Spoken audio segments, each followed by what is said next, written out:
perspective. Perspective, absolutely. Right? Yes, yes. How much does fear play into preventing us from grasping perspective, though?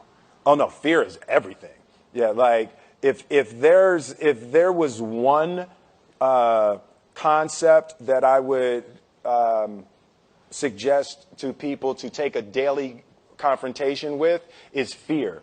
The problem with fear is that it lies, right? So fear tells you, hey, you know, if you say that to that girl, she's going to know she has you, you know, and she'll never really be attracted to you if she knows how much you attracted to her. Don't say that. No, how we get her is when she walks by, ignore her.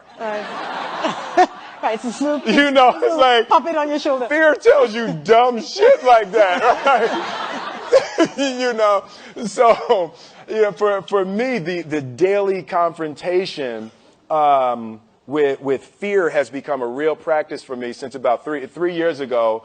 I went skydiving in Dubai, right? And skydiving is a really interesting confront with fear, right? So I gotta stand up. I'm sorry, I gotta stand up. All right. So all your friends, what happens? You go out. Oh, sorry. Oh, I dropped my thing. So what happens is you go out the night before and you know you take a drink with your friends and somebody says, yeah, we should go skydiving tomorrow. And you go, yeah, we'll go skydiving tomorrow. Yeah, yeah. And you go, yeah. And everybody goes, yeah. Right? And you go home and you by yourself. You're like, Right? You're like, well, I mean, they was drunk too. Right? So maybe they not, maybe, I mean, we don't have to go. We don't have to do it. So then that night you're laying in your bed and you just keep, and you're terrified. You keep imagining over and over again jumping out of an airplane and you can't figure out why you would do that. Right? And you're laying there and you have the worst night's sleep of your life, but you still have the hope that your friends were drunk. Right? So you wake up the next day and you go, you know, down and you say where you were going to meet and everybody's there. You're like, oh, shit. All right, cool. Right? So you get in the van and you don't know that your friends had the same night that you had because they're pretending like they didn't. They're like, yeah, man, my uncle's a Navy SEAL and, you know, this is going to be great. I've been looking forward to this. And you're like, oh, my God. And your stomach is terrible. You can't eat and everything, but you don't want to be the only punk who doesn't jump out of this airplane.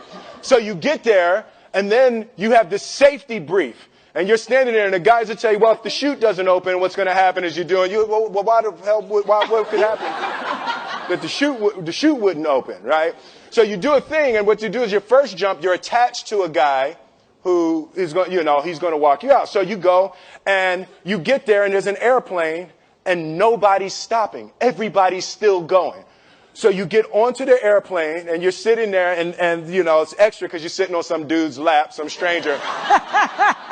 You're sitting on his lap, and it's like, you know, trying to make small talk. Yeah, man. So you be jumping with people all the time, huh? Right? You know. So, and then you just want to make sure, you got kids, right? You got people you need to see, right?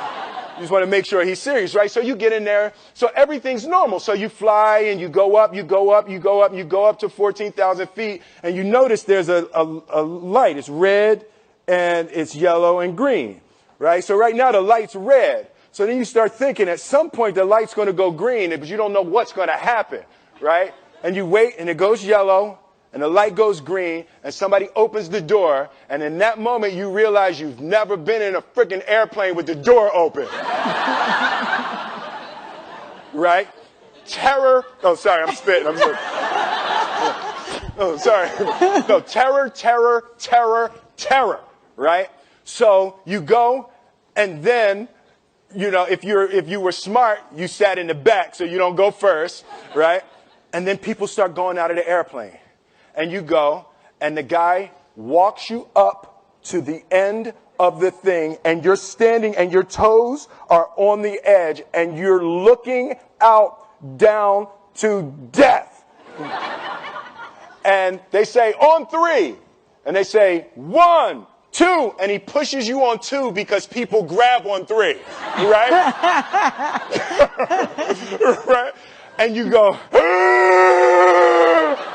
and you fall out of the airplane, and in 1 second, you realize that it's the most blissful experience of your life. You're flying, right? It doesn't feel like falling, right? It's like you actually are kind of held a little bit by the wind, and then you start falling, and there's zero fear. You realize that the point of maximum danger is the point of minimum fear.